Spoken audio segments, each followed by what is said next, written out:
Ова се новите попладневни вести на Слободен печат.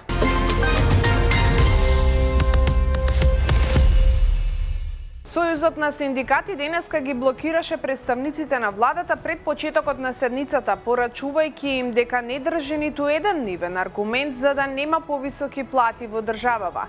Тие порачаа дека владата треба да го стави нивното барање за минимална плата од 600 евра и за раст на сите други плати за 6000 денари подитно на седницата што е во тек.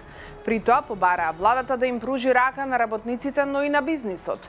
Трендафилов рече дека на протестот има 24 луѓе, колку што има министри, функционери во владата. Тој најави дека во наредниот период не ги исклучува ваквите таргетирани блокади со 21 човек во другите градови и таму да ги блокираат функционерите за да доаѓаат пеш на работните места.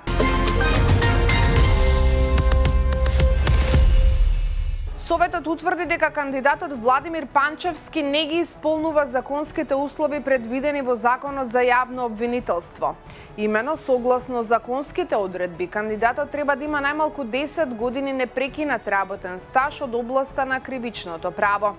Во конкретниот случај на кандидатот му престанала функцијата пред 13 години и во меѓувреме не бил ниту судија, ниту јавен обвинител. Од тука тој стаж не може да се смета за непрекинат стаж од областа на кривичното право во смисла на законот, рече Маријана Илиеска. Со оглед на наведеното, Советот смета дека кандидатот не ги исполнува законските услови и не треба да биде ставен на листата на кандидати за кои ќе се гласа.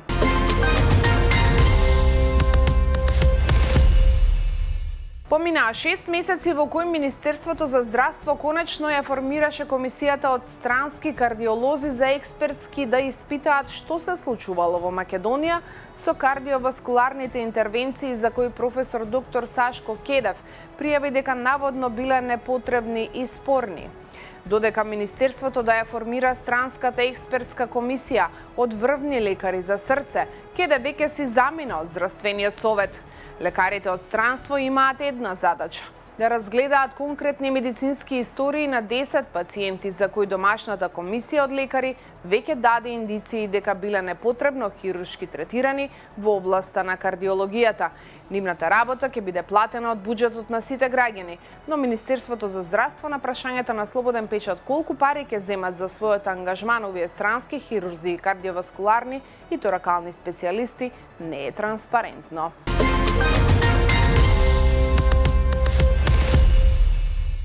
Антикорупцијската комисија денеска го изгласа посебниот извештај за финансирањето на изборната кампања за локалните избори. Во резимето за извештајот посочено беше дека само 635 институции доставиле податоци за регистарот на службени возила од вкупно 1514 институции, што значи дека дури 58% не доставиле податоци. Од увидот во банкарските сметки констатирано е дека од вкупните приходи од 568 милиони денари најголем дел биле од ставката за платено политичко рекламирање, 21% биле донации од физички лица, а 0,8% донации од фирми. Државната комисија за спречување корупција денеска ја избра Софија Спасова Медарска за заменик председателка на комисијата за периодот од наредните 6 месеци од како истече мандатот на тековниот заменик председател.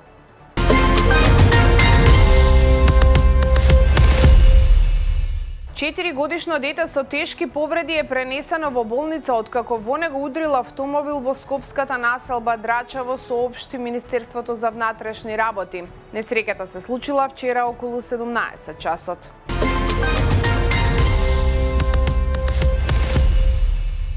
Од 15 јули од Скопскиот аеродром ќе може да се лета до Палермо, а од 18 јули за Алегро, Сардинија во Италија.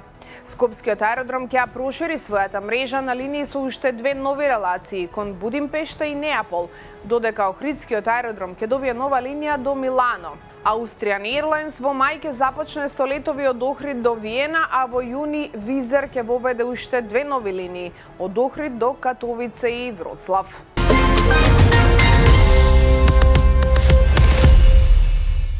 Снегот што ја зафати Србија предизвика сериозни проблеми во сообраќајот во повеќе региони. На одредени делници има судири, заглавени камиони, паднати дрвја и одрони, додека видливоста е значително намалена.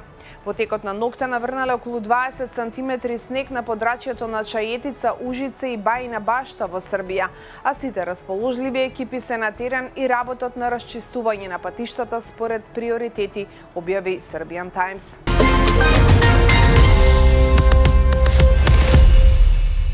Атинските таксисти денеска започнаа 3-дневен прекин на работата, додека Националната федерација најави 48-часовен штрајк за среда и за четврток, во знак на протест против најавените законски измени, објави Катимерини.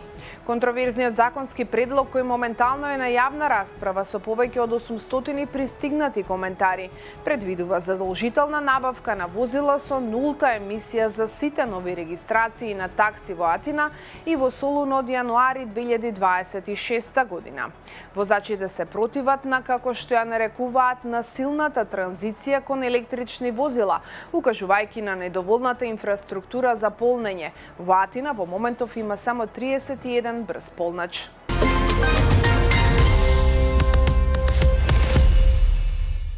Втората рунда индиректни нуклеарни разговори меѓу Иран и САД започна денес во амбасадата на Оман во Женева, објави Иранското министерство за надворешни работи.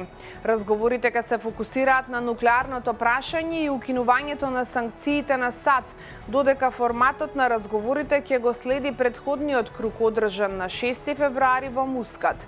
Разговорите се одржуваат во услови на зголемени регионални тензии, вклучително и распоредувањето на американската војска во регионот.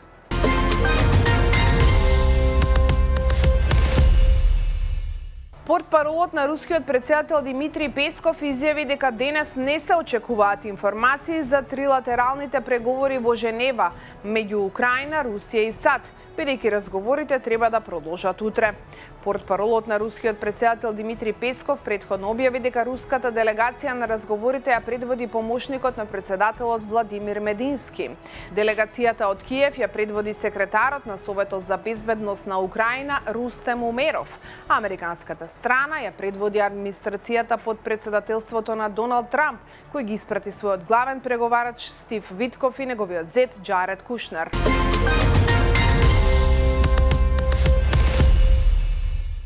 Врховниот лидер на Иран, ајатолахот Али Хамнеи, денес изјави, одговорејќи на она што го нарече американски закани, дека поопасно од брод е оружјето што може да го потоне.